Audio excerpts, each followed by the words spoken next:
hold up there, did they? But the defense, they certainly got in gear. What a big-time play and a great way for them to start. And now the offense, they've got to turn things around and figure this out because your backs are on the ground real quickly. Yeah, usually when you're starting the game, getting the ball, 0-0 is the only score you're worried about. Now the second time you get it, you're already down a touchdown. So they throw the pick six. They'll get another shot at it now as this one's in the air. That's fielded in the end zone. And he'll be brought down at the 23, make it the 24-yard line.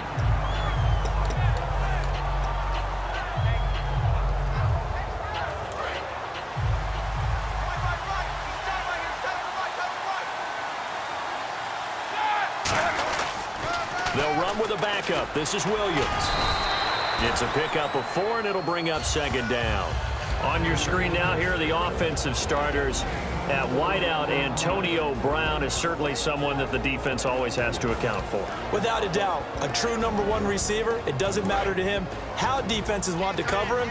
He sees it as a challenge and knows how to defeat them. Now Roethlisberger to throw on second down.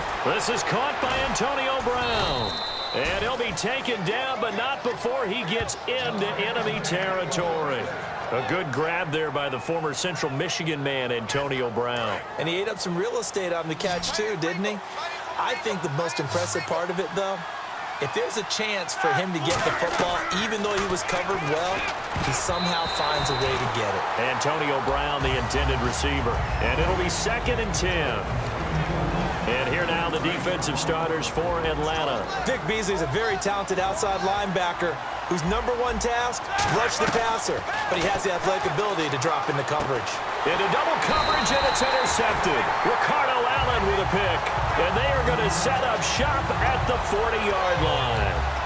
Brandon, this is a veteran quarterback back there. He should know better than to make a throw like this. This is definitely not his best ball, and I think he knew this was trouble the second it was leaving his hand. They'll run for the first time with Devontae Freeman. 30, 10, 5, touchdown, Falcons.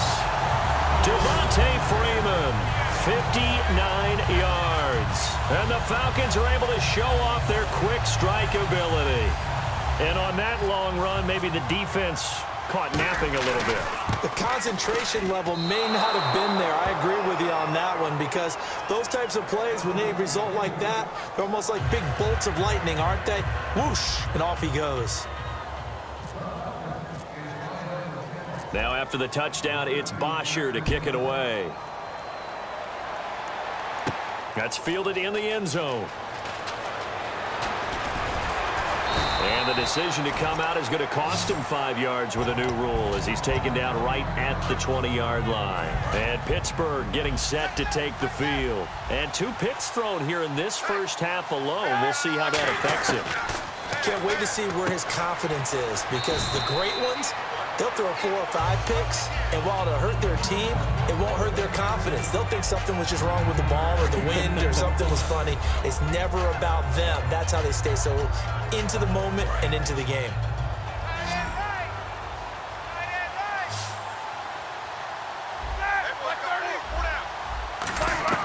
On second down, Roethlisberger. And it's caught over the middle by the tight end, Green. A nice pick up there, 10 yards, and it'll move the sticks. And after that completion, you can understand why so many teams in the league are emphasizing speed on defense at every position.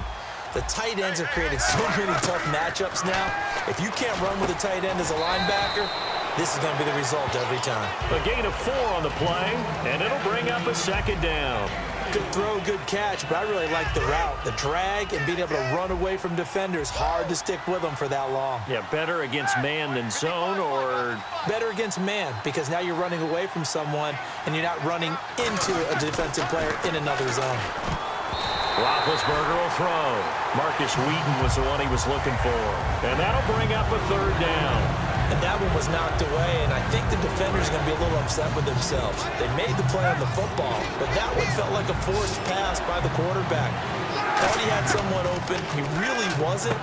Maybe an example of having too much confidence in his receiver that no matter what, I'm going to throw it to him. And that was a play made by the defense, and it could have been a bigger one. All right, I'm doing my rudimentary math here. That's his third catch here in the first quarter. I don't know if it's just game plan or he's just finding his way open. And maybe a little of both. He couldn't quite hold it. Got hit. Ball pops out. Incomplete. Second down now after the incompletion.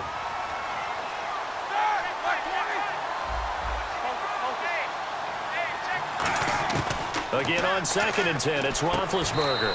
Quick hitter here, it's complete. They'll give him a yard on the play, and just like that, it's third down. When you see zone defense and you know you've got a drag route on as your primary call, you got to be really careful as a passer about how far you let your guy go because he might wander into some tough coverage. Here's Roethlisberger to throw. He was trying to find Ladarius Green there as tight end, and it'll be fourth down.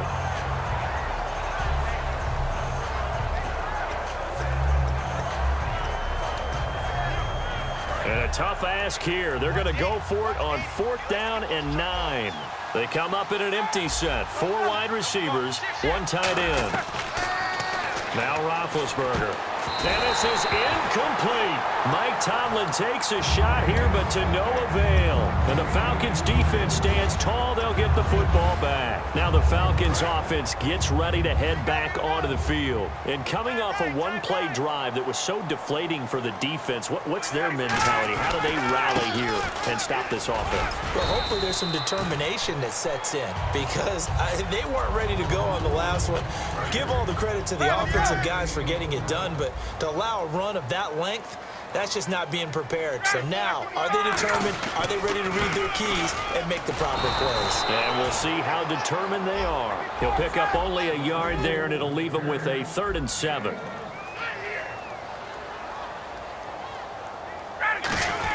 On 3rd down, Devontae Freeman. And he'll be brought down just shy of midfield at the 49-yard line. Now, the offense is not leaving the field. They're going to stay out and go for it on 4th and 3.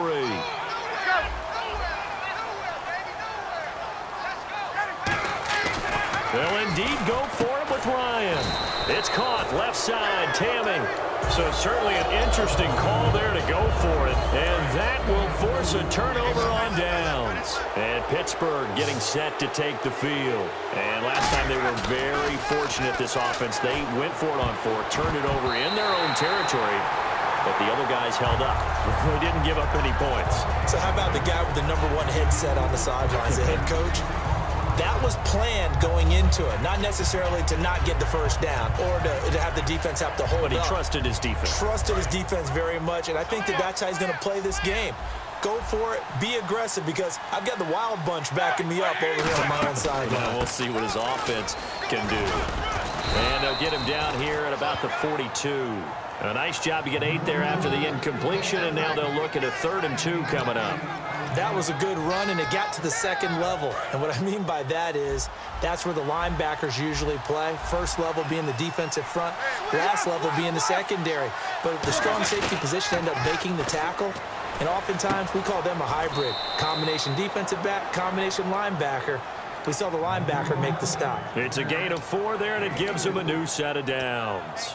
And Brandon, from our time in college football, where receivers weren't running the traditional NFL route tree, one thing they did learn, find open areas, find soft spots, and set up and catch the ball. And I think we just saw that there. Yeah, we saw that indeed, picking up the first. Darius Hayward-Bay, the intended receiver. And that'll make it 2nd and 10. He's got to be kicking himself right there. His team's already picked off 2 passes. That would have been the 3rd in the game. And, boy, they've really played well attacking the football.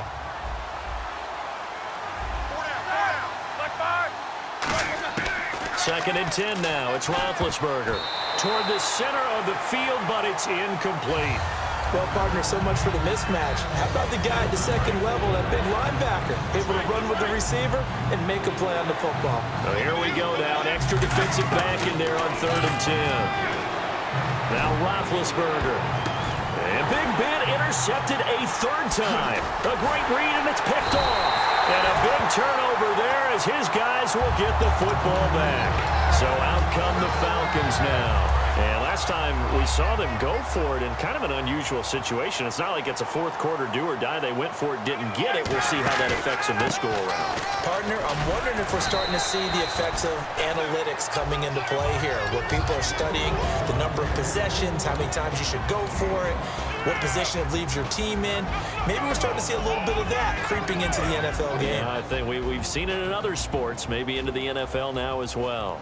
They come up in an offset eye. Freeman again. And he's got some space here. And he's going to be out of bounds up around the 45-yard line. A really nice gain of 25 yards. All right, partner, keep adding up the yardage. My man is off to a big-time start in this one. Oh, yeah, you know, when these guys get a first-quarter run like that, they're thinking, all right, now I'm going to get a second, third, and fourth-quarter run like that, correct? Have you ever seen a guy have a run like that and feel good about himself and then tap out and want to come out of the game? No. No, he wants the ball some more, doesn't he? Yeah. The former Indiana Hoosier here, Tevin Coleman. And he stopped immediately there. Credit him with a 1-yard gain there to make it 2nd and 9. A 1-yard gain could look like a disaster, but it all depends on how the game is going. Is it a series of 1-yard gains running the ball? If that's the case, you might have to start thinking about throwing it a little bit more. But if it's just the touchdown, Falcons! Mohamed Sanu, 54 yards, and the Falcons will extend their lead. Well, Brandon, if we go back to our meeting with the offensive coordinator, he showed us his script. Didn't show us everything now. He said, here's the script for the game.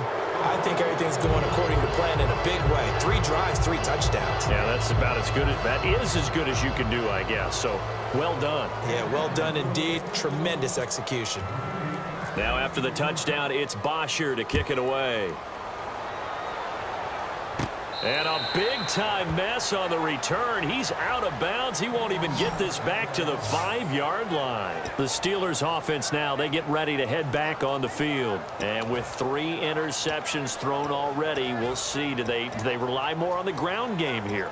They may have to change things offensively to try and settle things down, not just for the guy throwing the ball, but for the rest of the offensive unit, because their confidence has to be shaken a little bit. And you just wonder, is the backup going to start to warm up a little bit? And for the 4th time tonight, it's an interception. It's Desmond Trufant, and his guys are going to get the football at the 37-yard line. And the Falcons now making their way back out onto the field. And they were able to punch it in the end zone last time. They'll be looking to do that again here for the defense. Obviously, they'll be looking to stop them from punching it back in the end zone. It always is punch-counter-punch, isn't it? And which team has the advantage? Well, let's just go back. Last time on offense, they rolled downfield, got into a good rhythm. You can see a little more bounce in and out of the huddle. You can see the sideline really get into the game. So defensively, you're thinking to yourself, how do we take that away from them? How do we get the advantage back? Let's see what they come up with. I think pressure is always the first way to go. You love pressure. I love it. We'll see if they dial it up this drive. Now Ryan going to give it to Freeman. And a short gain down to about the 33. It's a gain of about 3, but it's going to leave them with 3rd and still 7 yards to go. Alongside Charles Davis, Brandon Gaudin, it's the Falcons in possession to begin quarter number 2. They'll need to convert a 3rd and 7, though, to start things out.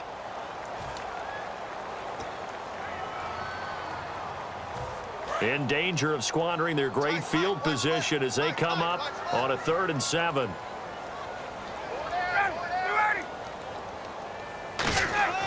On 3rd down, Ryan. And that's caught by Tammy. And he picks up the first down yardage as he takes this one down to the 15. So he makes the grab and the chains move forward. Nice job by the offensive line giving them time to complete that first down pass. Now a handoff. It's Freeman. And they get to him quickly here as he stopped right around the 13. Give him a couple on the carry there. 2nd and 8. That's a good play by the guys on the defensive side of the ball. Held him to a gain of 2. And that changes the playbook a little bit now for the guy calling plays. 2nd and 8. Now he's got to probably think about going to the air instead of maybe staying with the ground game. 21. They come up in an offset eye. On 2nd down, Ryan. His pass caught with the 4. And he'll take it into the end zone. Touchdown, Atlanta. Mohamed Sanu, 2 catches, 2 touchdowns here so far. And the Falcons will add on to their lead. Here's Bryant for the extra point.